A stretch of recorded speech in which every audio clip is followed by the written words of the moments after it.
Hey everyone, welcome back to The Thing About Parenting. Just a reminder, the information I share here is not meant to replace or substitute that of licensed professionals. If you, your child, or your family are in a crisis or experiencing issues beyond what I share here, please seek professional help.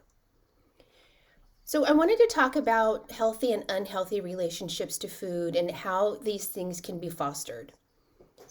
Just as denying your child food can lead to an unhealthy relationship to food, so too can making them finish everything on their plate or using food as a reward or punishment. Few people are comfortable with the idea of wasting food. For many of us, it's frustrating because groceries and eating out have gotten expensive. For others, it's upsetting because we're aware that there are so many other children and families going without here and in other countries. And for some, it's a generational message handed down from parents, grandparents, and great-grandparents who lived through depressions, recessions, and were poor growing up. Oftentimes, when we get upset that our children do not eat all of the food on their plates, it's because we want them to have an awareness of the abundant supply and variety of food we have access to that many others do not, to appreciate the cost of groceries and eating out, and that we work hard to have the money to buy these things. Forcing our children to eat everything on their plate, however, is not the way to accomplish these things, nor will guilting or shaming them for not eating everything on their plate or refusing to try new foods or using food as reward or punishment. Part of the problem with telling our children how expensive food is, asking or telling them about how poor other children are here or in other countries, telling them about how their ancestors went without, is that, one, they'll have a very hard time finding a perspective or understanding for something that they haven't and aren't living through. They may feel that we're guilting or shaming them for something they have no control over or comprehension of. They are not responsible for the cost of food. They're not responsible for what's happening with families and children here or in other parts of the world, or for what their ancestors went through. They are also not responsible for the choices we make when we buy groceries or choose to eat out, even if it's a special occasion or at their request. Telling them how lucky they are because they get to eat what they get to, getting upset with them because they may not like or finish the food they were served at a restaurant or at someone else's house, or telling them how selfish, ungrateful, or disrespectful they are for these things is using guilt and shame, and it's based on our thoughts and feelings rather than considering what our children's thoughts and feelings are. As well, trying to make our child feel guilty or shame only tells them that they're wrong and should feel awful about themselves for it. It fails to teach them what they can do differently next time. Many times we may default to using food as a motivator for our children. If you finish everything on your plate, if you try everything on your plate, if you eat your vegetables, you can have dessert. If you can behave while we're out, you can have a treat. Or when our child is acting out, we offer something to pacify them.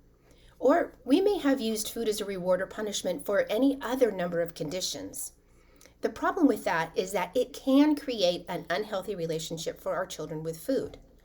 Fear of deprivation can make us hoard, hide, or overeat because even as adults, we get the message that food can be taken away easily. Giving or taking away food from our children based on the behaviors or our feelings or judgments of them can teach them that they're unworthy of even something so basic as food.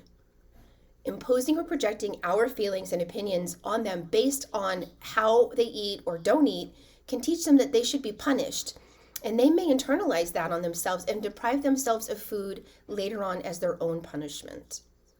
Children come into this world only needing food for the basic need of survival.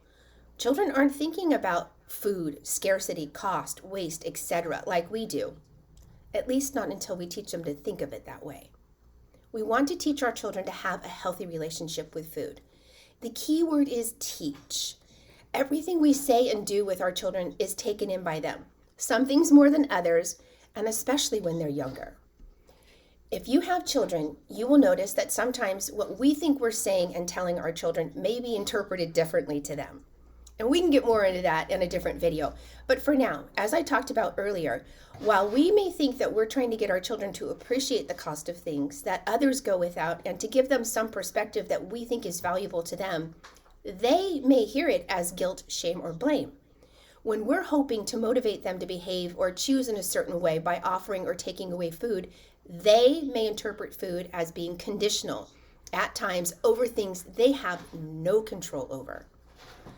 So what are some things we can help our children do to have a healthier relationship with food? Honor when your child says they don't want to eat or they're not hungry. Most children, starting from infancy, will stop eating when they're full. This is something we want to have our children continue doing them.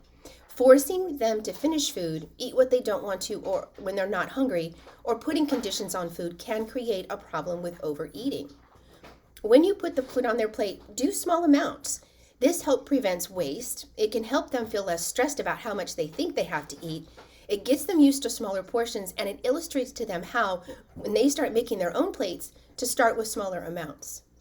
If you're introducing a new food, encourage them to try one small bite. And if they don't like it, let that be okay. If they don't want to try it, let that be okay too. When you're at someone else's house and your child doesn't want to eat what has been made, don't make a big deal out of it. There could be any number of reasons why they don't want to eat. They're busy playing. The food doesn't look good or smell appealing. They just don't feel like eating right now. They may be uncomfortable, nervous, overwhelmed, overstimulated, or maybe they're just not hungry. Let your child know that they can eat it later if they want. If the host gets offended, let them. Again, making your child eat when they're not hungry or don't want to can lead to overeating in the future. When you eat out, know that many times restaurants may serve larger portions. Allow them to eat what they can and take the rest home. If your child doesn't like or doesn't want to eat the leftovers, avoid giving them any grief about it. They can't control how much food they were served. If tossing the leftovers is an issue for you, reconsider where you eat out.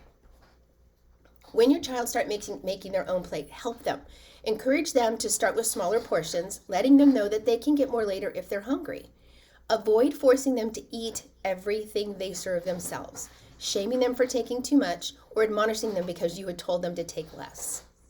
As I mentioned earlier, avoid making food conditional on anything, whether you want to reward or punish them for something. Now, I know some of you are likely worried that maybe your children isn't getting enough nutrients, and that's a fair concern. And your child's pediatrician will let you know if your child is lacking. And there are many other healthier options to help your child get the nutrients they need. If you have any questions or comments, please share them below. If there are topics that you would like me to cover, please share that too. Remember, parenting is not a cookie cutter process. Meet your child where they are and grow from there. Until next time, bye everyone.